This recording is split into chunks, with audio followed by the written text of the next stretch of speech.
Assalamualaikum warahmatullahi wabarakatuh. Salam dan bahagia Bapak Ibu Guru Penggerak. Aksi nyata pada modul 2.3 tentang coaching untuk supervisi akademik. Perkenalkan, saya Novi Anita Wahyuning Tias, calon guru penggerak Angkatan 7 SMK Muhammadiyah 2, Bandar Lampung. Saya mengucapkan terima kasih kepada Ibu Dr. Andas Sri Restu Wahyuningsi MMPD selaku fasilitator CGP Angkatan 7 dan Ibu Hermena SPD selaku pengajar praktik CGP Angkatan 7 yang telah berbagi ilmu dan pengalamannya kepada saya sebagai seorang calon guru penggerak. Tujuan pembelajaran khusus pada kegiatan aksi nyata ini adalah CGP mempraktikkan rangkaian supervisi akademik dalam pembelajaran dengan menggunakan paradigma berpikir coaching dan melakukan refleksi terhadap praktik supervisi akademik tersebut. Berikut ini adalah percakapan pra-observasi pada tahapan coaching supervisi akademik. Assalamualaikum warahmatullahi wabarakatuh.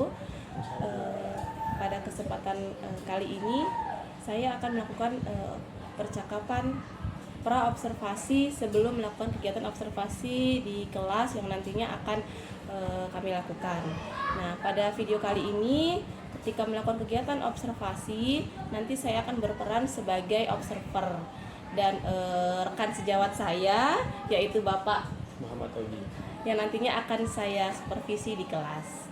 Baiklah, untuk sebelum memulai kegiatan observasi, kami akan melakukan tahapan pra-observasi. Baiklah, gimana kabarnya Pak? Alhamdulillah sehat. Bu, bagaimana kabarnya Bu? Alhamdulillah sehat. Ya. Hari ini kita akan melakukan percakapan pra-observasi sebelum nantinya saya akan mengamati jalannya proses pembelajaran yang akan Bapak lakukan dalam kelas ya Pak ya.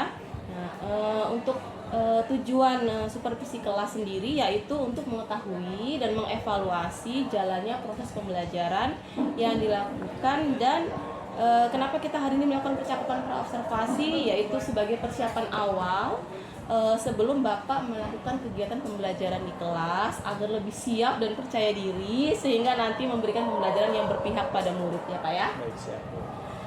Ada beberapa pertanyaan Pak yang nantinya akan saya ajukan Pak.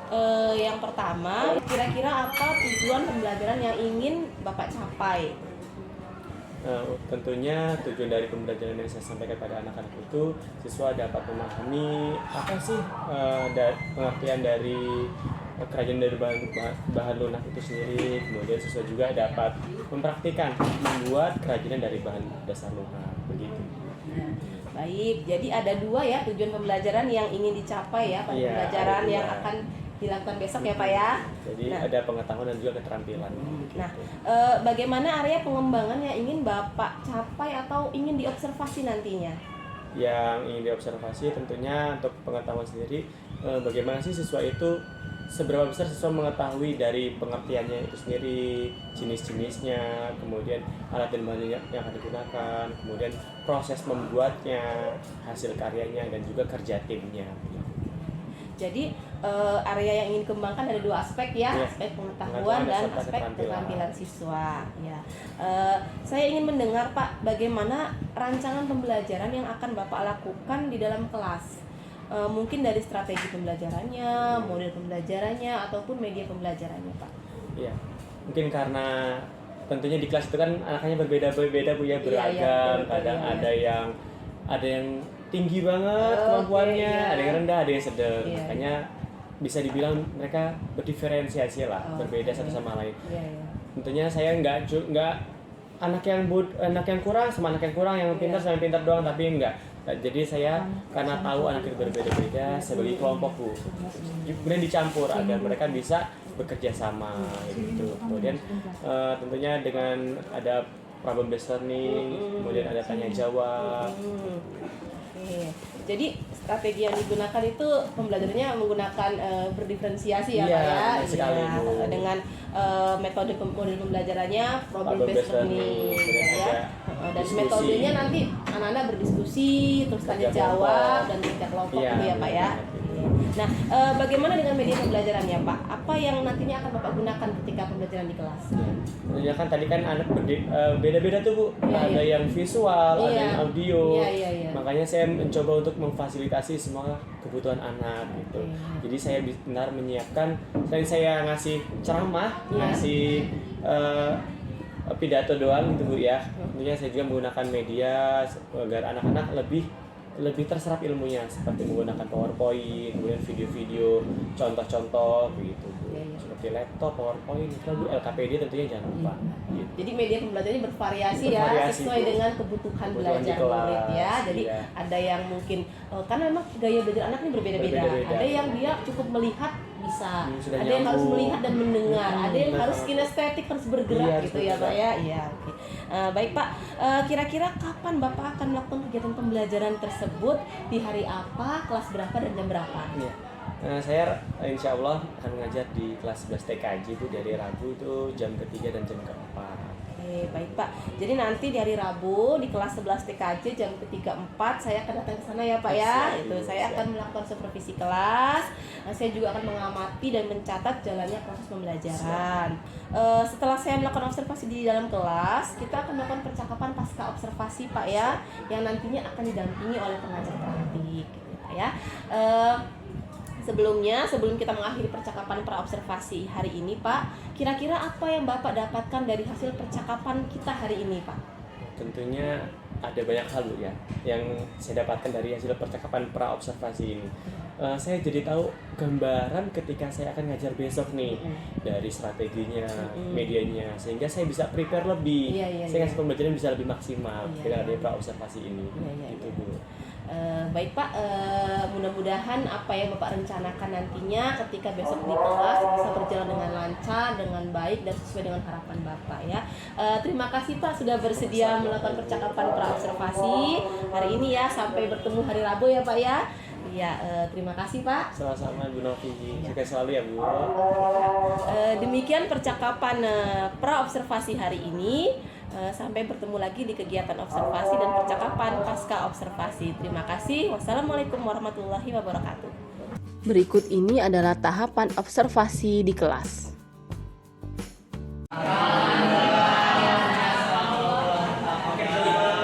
Yes. Apa Pak? Kenapa kabarnya? Alhamdulillah sehat. Gak ada galau Pak? Alhamdulillah teman kita juga jadi lagi di sekolah nih kayak apa?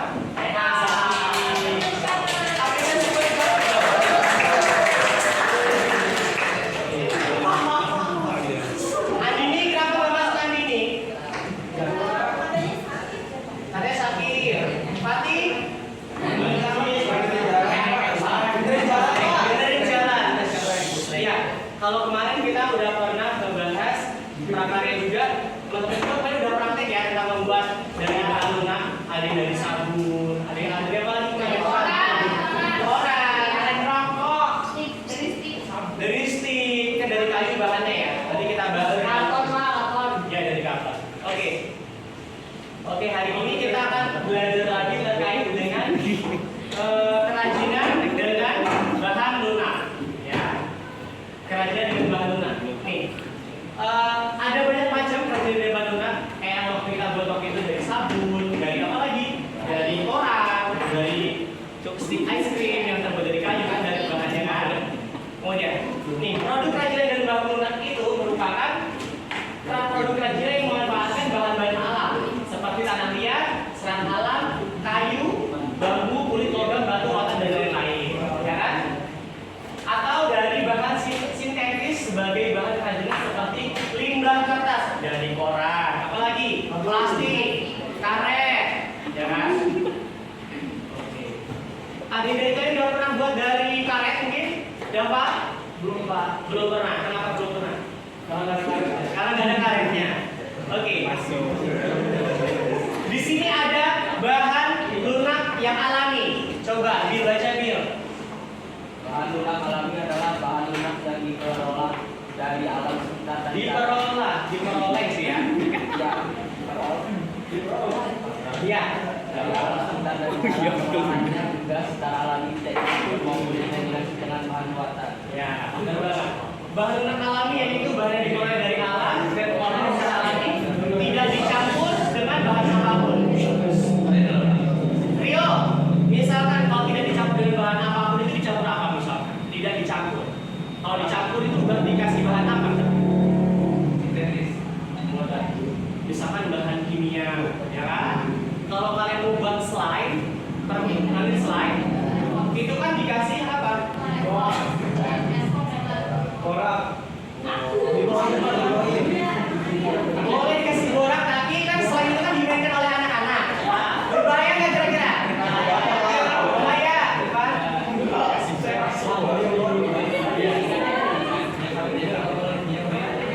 Nah nih, bahan lunak buatan. Bahan lunak buatan adalah bahan untuk karya kerajinan yang diolah menjadi lunak. Bahan lunak buatan. Bahan untuk karya kerajinan diolah menjadi lunak. Misalkan rekam itu buat apa kak? Kelompok rekam. Buat sabun. Buat sabun. Buat bunga. Bahannya bahan dasarnya sabun. Ya. Ini aneka produk kerajinan dari bahan lunak itu ada apa aja yang teman-teman tahu? Kelompok satu. Hah? Dari tanah liat. Apa lagi? Jenis-jenisnya oh tanah liat apa lagi? Iya bisa. Rotan. Kelompoknya Ranidan. Unity, keselarasan, harmoni, keseimbangan, balance, dan yang keempat kontras atau kontras. Dan unsur kedua yaitu ada ergonomis, Resna. Unsur ergonomis dibaca. Ada apa aja unsurnya? Keamanan, kenyamanan, dan keluasan. Bahasa Inggrisnya?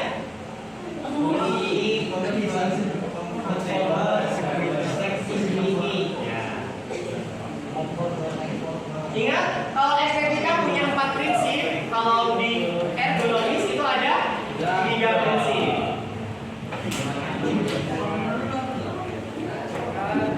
Nih, teknik pembuatan produk kerajinan bahan lunak itu yang pertama ada membentuk. Membentuk ini kalau pakai lilin-lilin itu namanya coil. Apa? Coil. Ya. Pembentukan dengan lempengan dipijit-pijit jari. Misalkan pembuatan keramik. Kabut. K-A-H-O-O-T. Kabut, Pak. Kabut.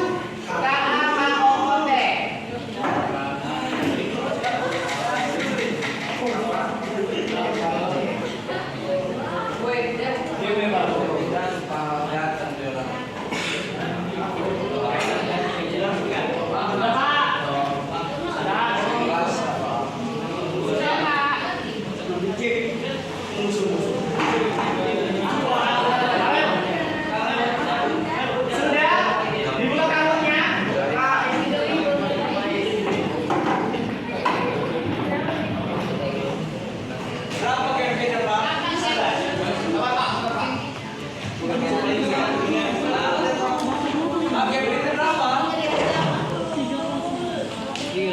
Bimbingnya 304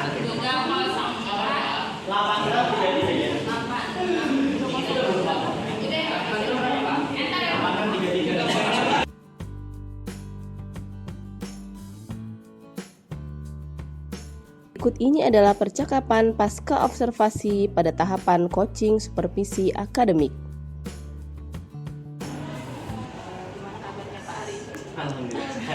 Jangan tegang-tegang.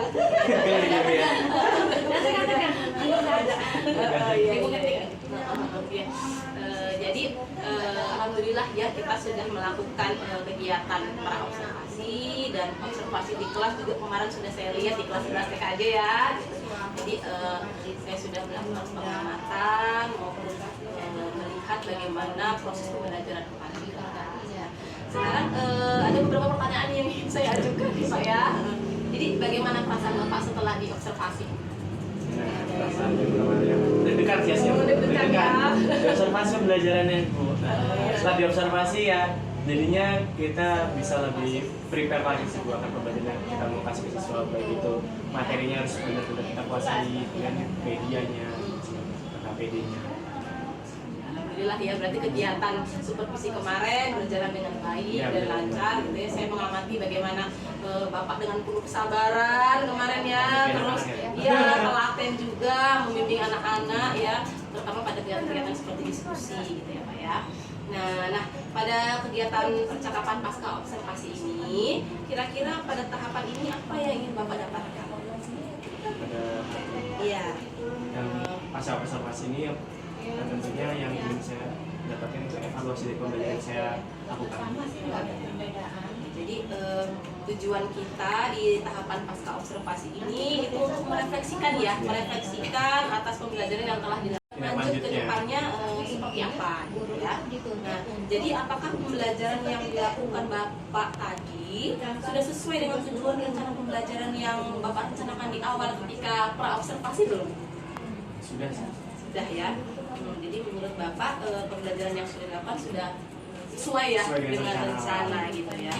Oke. Kira-kira ada tidak satu apa ya kendala yang Bapak hadapi ketika kemarin di observasi, ketika tadi pembelajaran di kelas? Ada sih Bu, tentunya ada siswa yang masih belum aktif.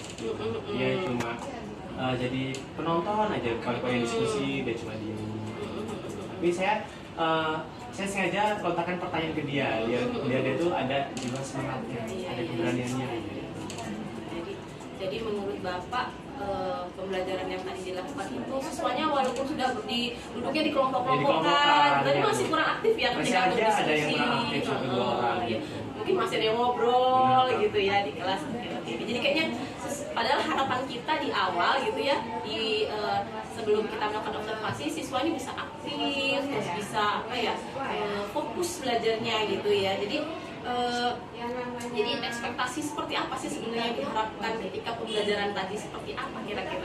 Ya ekspektasinya siswa kayak lebih semangat lagi, terus bukan saya kan siapin kahut tuh dari itu, siapin kahut. Harapannya kan di awal itu kan udah dikasih warning tuh. Nanti kalau setelah ini kita bakal ada ini refreshingnya dengan kahut.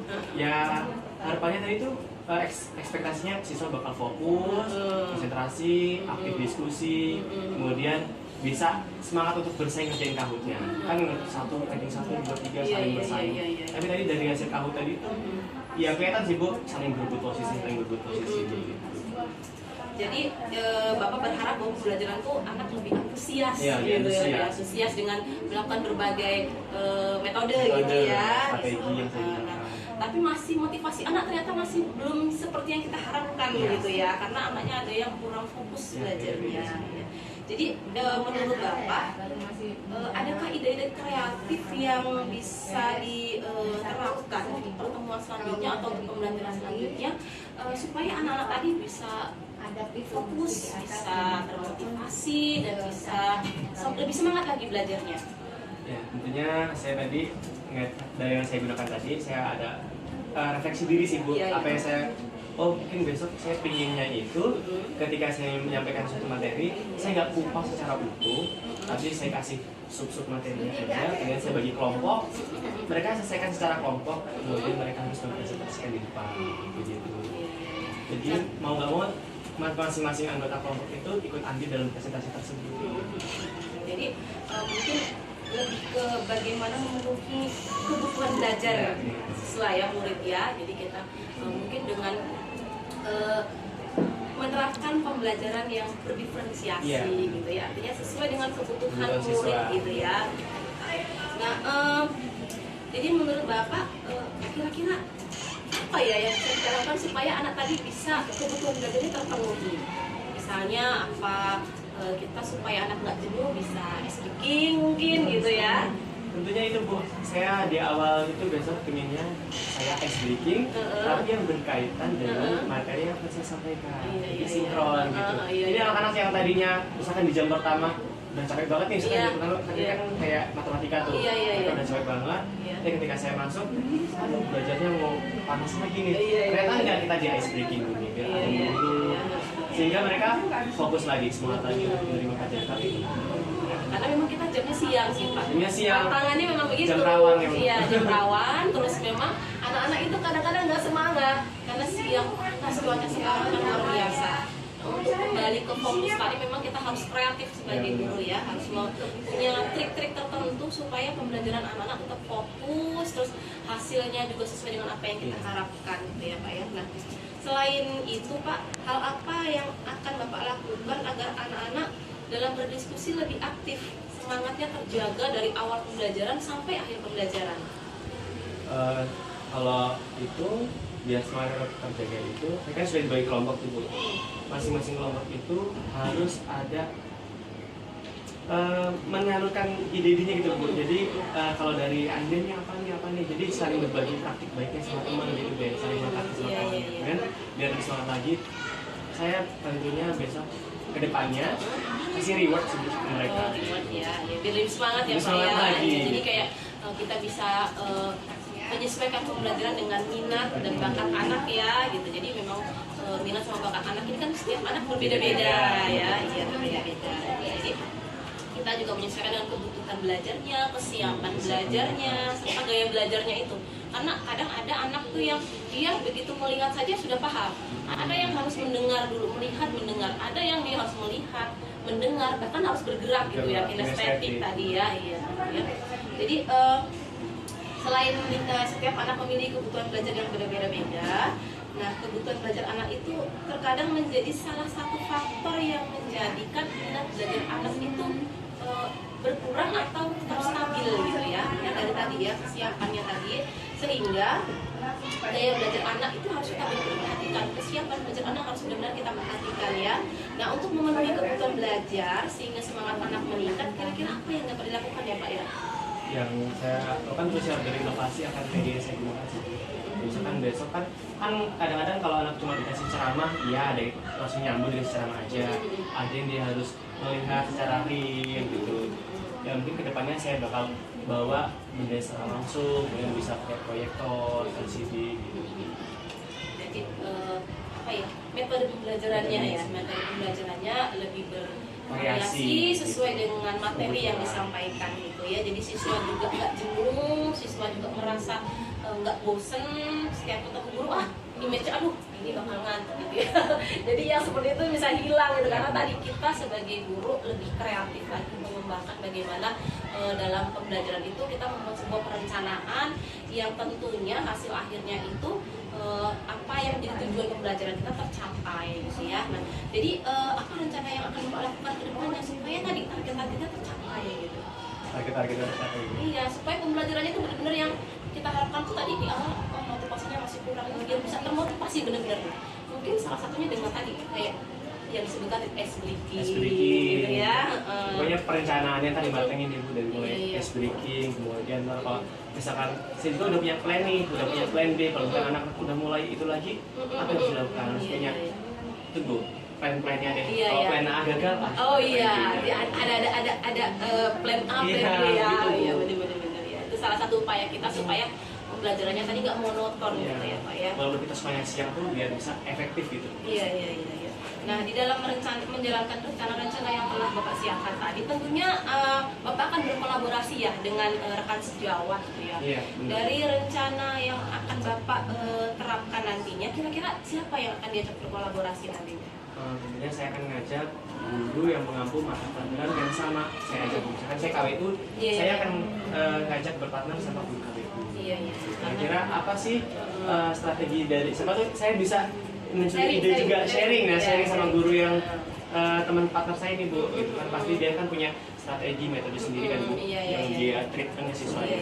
Memang kalau dengan rekan sejawat yang satu mata pelajaran itu memang kalau kita sharing bisa saling berbagi pengalaman ya yang kita sama-sama miliki. Mungkin dengan ngobrol tadi permasalahannya kayak kita sekarang lah ya, dengan kita ngobrol, dengan kita artinya saya melihat kemarin observasi di kelas gitu, kita bisa sharing, Bapak bisa tahu nih kira-kira apa sih sebenarnya permasalahan yang saya hadapi ketika ngajar, bagaimana mencari solusinya dan bagaimana rencana ke depannya ya. Nah, dari rencana yang telah Bapak buat, kira-kira kapan mulai dilaksanakan ini? Mulai dilaksanakannya di hari Rabu. Untuk pertemuan selanjutnya ya. Hari Rabu kelas 11 TKJ. Jadi nanti untuk pertemuan selanjutnya dari hasil observasi kemarin dan percakapan kita hari ini, mudah-mudahan kedepannya memang apa yang direncanakan dapat dilaksanakan gitu ya Pak ya. Amin ya Bu ya. Apa saja Pak yang akan dipersiapkan untuk mewujudkan rencana Bapak ke depannya?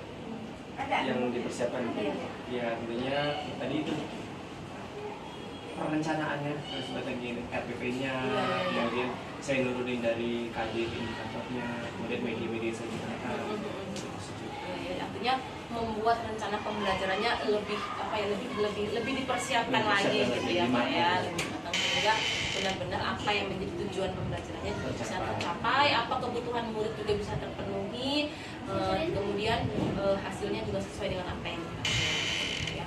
Nah, sekarang bagaimana caranya supaya saya tahu nih minggu depan pembelajaran yang Bapak lakukan ini meningkat atau bagaimana? Kira-kira gimana nih Pak? Apa saya minggu depan boleh nih observasi lagi? Boleh sih. Supaya lihat, supaya bisa biar melihat tahu. kira-kira perkembangan atau apa yang Bapak rencanakan itu berjalan dengan baik atau enggak gitu ya? Atau Bisa. jadi supaya di pertemuan ke depan saya mungkin bisa masuk kelas Bisa aja join ya. ke kelas. Ngintip-ngintip dikit lah untuk melihat bagaimana observasi di kelasnya gitu ya Pak ya. Baik Pak, ini luar biasa sekali ya percakapan kita hari ini. Jadi dari awal, dari pra-observasi Bapak sudah menjelaskan bagaimana nantinya akan mengajar di kelas seperti apa. Observasi di kelas juga yang sudah saya amati juga luar biasa. Memang tadi ya murid ini unik, karakternya berbeda-beda. Jadi kita aja harus mampu memfasilitasi semua murid. Dan di pasca observasi ini harapan saya apa yang sudah kita perbincangkan hari ini itu bisa nantinya direalisasikan di pertemuan selanjutnya. Itu ya Pak ya. Siap. Ya, terima kasih banyak. Demikianlah tadi aksi nyata modul 2.3 tentang coaching supervisi akademik pada tahapan pra-observasi, observasi di kelas, dan pasca observasi. Terima kasih, semoga bermanfaat. Wassalamualaikum warahmatullahi wabarakatuh. Salam dan bahagia Bapak Ibu Guru Penggerak.